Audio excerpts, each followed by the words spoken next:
Hi, I'm Tim. Welcome to our channel, and thanks for logging on. If you enjoy these videos, do me a favor and subscribe to our YouTube channel right here at Watchbox Reviews. I would really appreciate it, and I promise to update daily. If you love this watch, you can see it and purchase it on our website, thewatchbox.com. Jaeger-LeCoultre Duometre Quantieme Lunaire Moon Phase Date gained a 40.5mm case at SIHH 2012.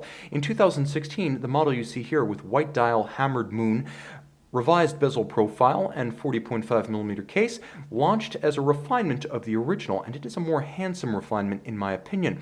The 40.5mm case scaled down the original 42 Duometre to a more traditional or perhaps more discreet size. No Duometre is a small watch, but at 40.5mm this is solidly within the range of sizes that a public weaned-on Rolex has come to expect. It's a reasonably slim watch too.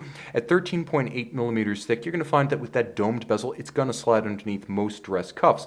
Now the timepiece has a broad stance across the wrist. No Duometre is a small watch, so this is 48.9mm, and it actually wears a little bit more compact than that because the Duometre lugs are rather tightly downturned. You can see how they arc around the wrist rather than flare out, and the strap has a full range of motion so you can pull it straight down around a small wrist. The spacing is 20mm, so you will have a bevy of OEM and aftermarket strap options if you wish to swap out, and JLC makes that easy.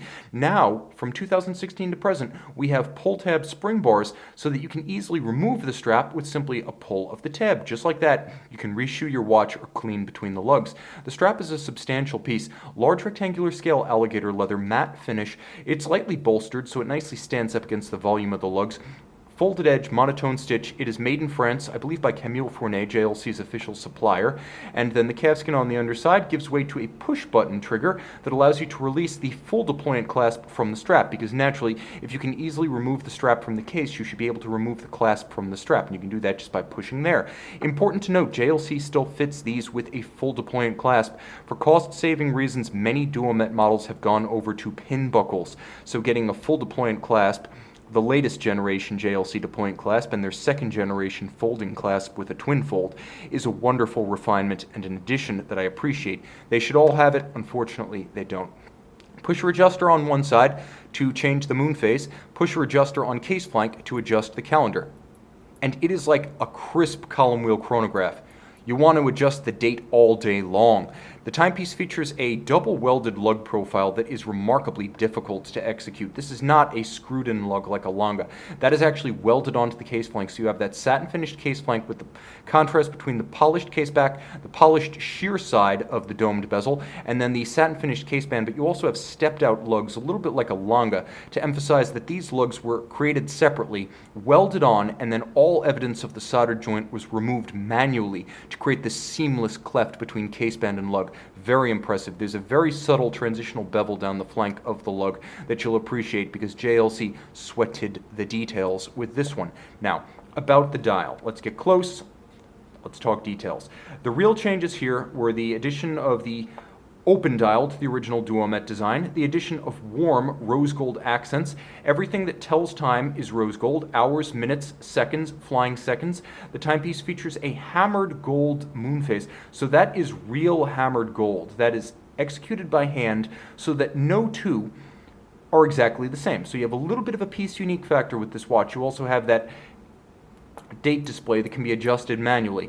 Everything about this watch is given to chronometry, which is why you have two power reserves, one for the regulator, that is the balance, and one for all of the displays, complications, and time. The idea to maintain through two separate power reserves of 50 hours each, absolute chronometric precision, a free-sprung balance beating away at 21,600 vibrations per hour adjusted in multiple positions so that despite the power-intensive complications, the watch will keep time better than a chronometer. It also has another clever feature. What's a precise watch without the ability to set it precisely? So JLC gives you a system for breaking the foudroyant and then centering the seconds. So you can set this watch using zero reset to 1/6 of a second. Note the gorgeous double knurling on the crown and the fact that the crown features both polished and relieved JLC logo and blasted center.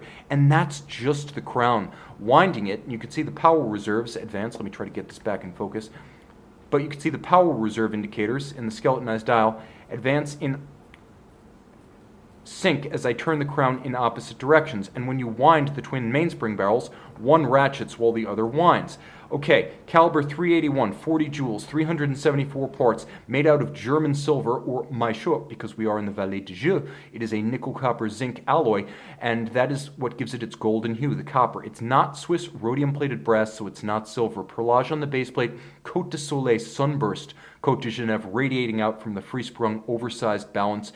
You can see that every edge is beveled and mirrored. The screws are either black polished or blued, heat blued, kiln fired, the real deal, and it's a dual wing movement with two separate powertrains. The only time they meet is at the balance, which acts as the traffic cop alternating between the two power sources. And you can see at center, if only I had more nail, when you break the foudroyant and then reset, you can watch the hammer fall on the heart cam at the center of the movement.